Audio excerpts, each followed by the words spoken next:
Today's book is called Don Quixote and the Windmills. It's by Eric A. Kimmel with pictures by Leonard Everett Fisher. Don Quixote and the Windmills. I'm not real familiar with the story, so I'm looking forward to reading it to you and learning more. It's from the ingenious Hidalgo Don Quixote de la Mancha by Miguel de Cervantes Saavedra. All right, here's our first picture. Now let's see what's happening. Are you one who loves stories? Does your heart beat faster when you hear tales of knights in armor, of castles and dragons, of ogres, sorcerers, and damsels in distress? Beware! Those tales can drive you mad. It happened to a certain Spanish gentleman who lived 4 centuries ago in the province of La Mancha. Senor Quixote was his name. He had a tall, lean figure and wore a woeful expression on his face, as if his heart held some secret sorrow.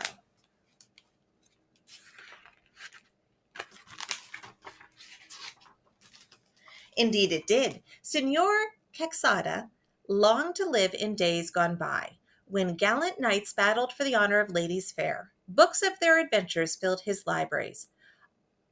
Amadis of Gaul, the mirror of chivalry, the exploits of Esplandian, were but a few of the volumes that tumbled from his shelves. Senor Quixote buried himself in these books. He read all day and far into the night until his mind snapped.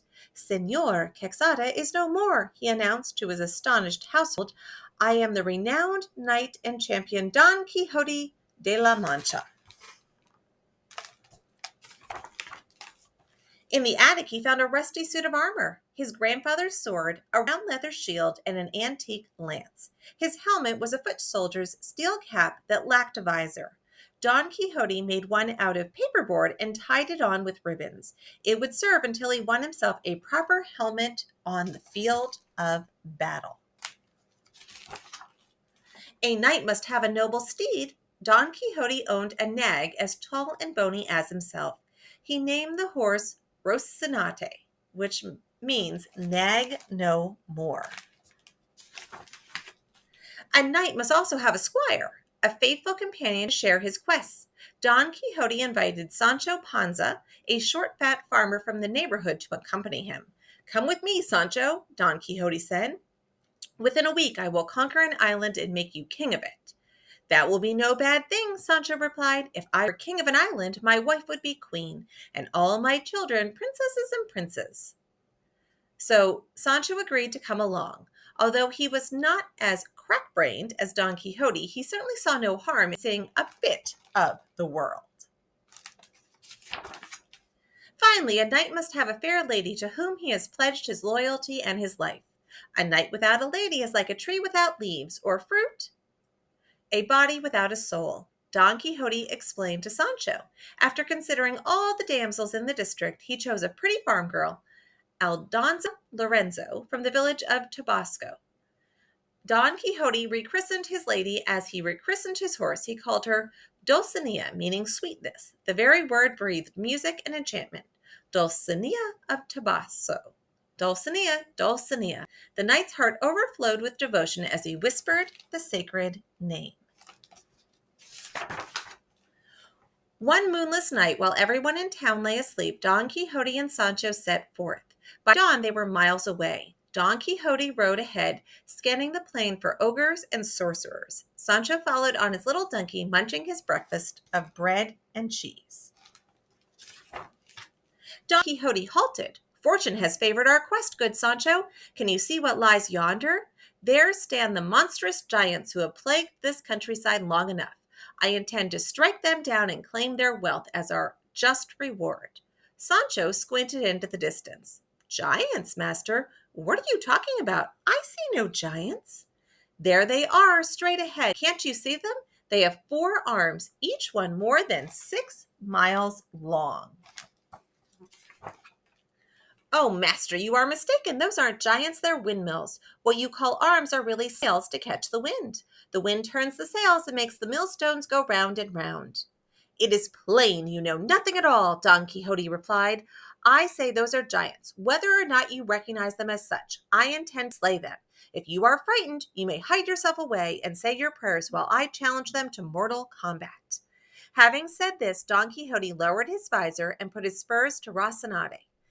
He galloped across the plain to do battle with the Windmills. "Take to your heels, cowardly giants. Know that it is I, the noble Don Quixote, Knight of La Mancha, who am attacking you." "Master, they are only windmills," Sancho called after him. The wind picked up, the sails billowed, the great arms of the windmills began to turn. Don Quixote laughed with scorn. "Do you think to frighten me? Though you have more arms than the giant Briareus, I will still make an end of you." He lifted his eyes toward heaven. "Beautiful damsel Dulcinea of Toboso, in your honor do I claim the victory. If I am to die, let it be with your sweet name upon my lips." Shouting defiance, he charged at the nearest windmill. His lance pierced the canvas sail and became tangled in the ropes. Attempting to pull free, Don Quixote became caught as well. The windmill's rubbing arm dragged him out of the saddle, carrying him higher and higher. Don Quixote drew his sword. "Release me, giant, before you feel the sharp sting of my blade." He slashed at the ropes. The windmill's arm swept past its zenith. It began hurtling toward the ground at an ever-increasing speed. Sancho trotted up on his donkey. "Master, I will save you." He grasped Don Quixote's ankle when the knight swept by. The faithful squire found himself pulled off his donkey and carried aloft with his master. "Do not fear, great Sancho. I feel the great weakening. I will soon make an end of this villain." Don Quixote hacked at the ropes with renewed vigor. Sancho saw the cords begin to fray. "Master, spare the poor giant a few moments of life, at least until he brings us closer to the ground." "Giant, in the name of my lady Dulcinea of Toboso, I command you to yield or die." Don Quixote made one last thrust. The ropes parted, the sail blew away. Don Quixote, with Sancho clinging to his ankle, plunged straight down. Together they would have perished, knight and squire, dashed to 100 pieces, had the sail of the following arm not caught them and sent them rolling across the plain. They tumbled to a stop at Rocinate's feet. Sancho felt himself all over for broken bones. "Ah, master," he groaned, "why didn't you listen to me? I tried to warn you. Could you not see they were only windmills? Whatever possessed you to attack them?" Don Quixote dusted off his battered armor. He tied the crushed visor back onto his helmet. "Be silent, Sancho. Your words reveal your ignorance. You know nothing about these matters. It is true that the giants now have the appearance of windmills. This is because they were bewitched by my enemy, the wizard Freston.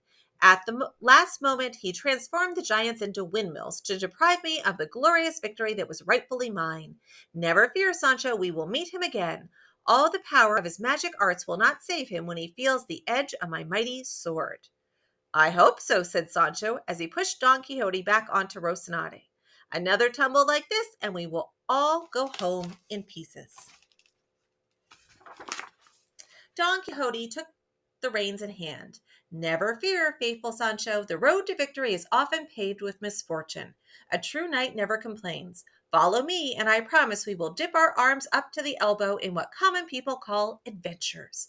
Our names and the stories of our matchless deeds will resound through the ages." "Ah, master, when I hear you say those words, I can almost believe they are true. Perhaps I really will have my island someday." "Of course you will, Sancho. Why would you ever doubt it?" Sancho mounted his donkey and went trotting after Rocinante, vowing to follow Don Quixote wherever fortune's wind might carry him. And here's an author's note at the end. The ingenious Hidalgo Don Quixote de la Mancha is one of the greatest works of Spanish literature. Its author, Miguel de Cervantes Saavedra, he lived from 1547 to 1616, has as many adventures and suffered as many disasters as his hero Don Quixote. Cervantes began his career as a soldier. He fought and was severely wounded at the Great Sea Battle of Lepanto in 1571. Captured by pirates and sold as a slave in Algiers, he did not return to Spain until 1580, 9 years later. Cervantes had no more luck as a civilian than he had as a soldier. Having obtained a job as a tax collector in order to pay his bills, he landed in jail when officials questioned his accounts.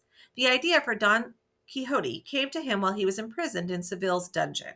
Don Quixote was published in 1605 and became an instant success. Readers demanded a sequel, which appeared in 1615. Cervantes died in Madrid the following year at the height of his fame. Don Quixote's battle with the windmills has remained one of the most enduring images in world literature for 400 years. It has given us the expression tilting at windmills, which means recklessly charging out to do battle with an imaginary enemy.